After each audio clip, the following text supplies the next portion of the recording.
I don't know if you know this, but you were set up to fail as a leader. And you know what? I was too. Now, don't get me wrong. People had the best of intentions, but it started at a very, very young age. Think about the playground. If you were playing baseball or soccer or ball hockey, you knew there'd be two teams and you ultimately wanted to be on the winning team because at the end of the day, there was gonna be winners and losers. Well then all through the education system, every test you're given, you knew that for every question there was a right and a wrong answer. If you just got the right answer, you might get that gold star. But if you got the wrong answer, you might get that shameful red X. Well then, in our teenage years, lots of energy was put into values and morals, and we're taught that there's two paths that you can take in life. And if you just stay on the right path, you're gonna be a good person. But if you take the wrong path, you're not gonna be such a good person. So what happens is by the time you entered the workforce, by the time you were taking on leadership challenges, life had trained you to generally see everything through an either-or perspective. You know, you're a winner or a loser. Things are right or they're wrong. You know, you're a good person or a bad person. And there's certainly lots of situations in life where this either-or approach has served you well.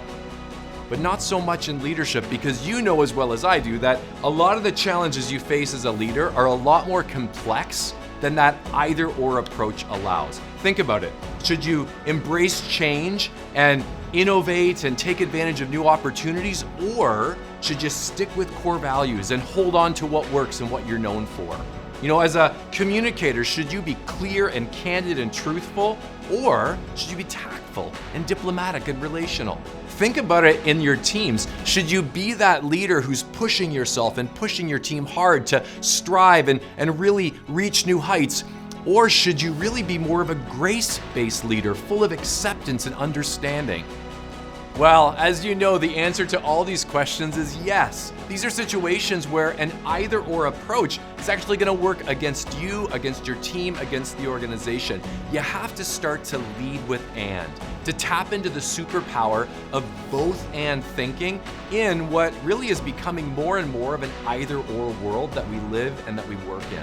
And that's what this site is all about. The videos, the content, it's all to help you really become a both and leader, to lead with and. So subscribe now. I'm excited for you to experience what it takes to tap into true resilience and see results like you haven't seen before.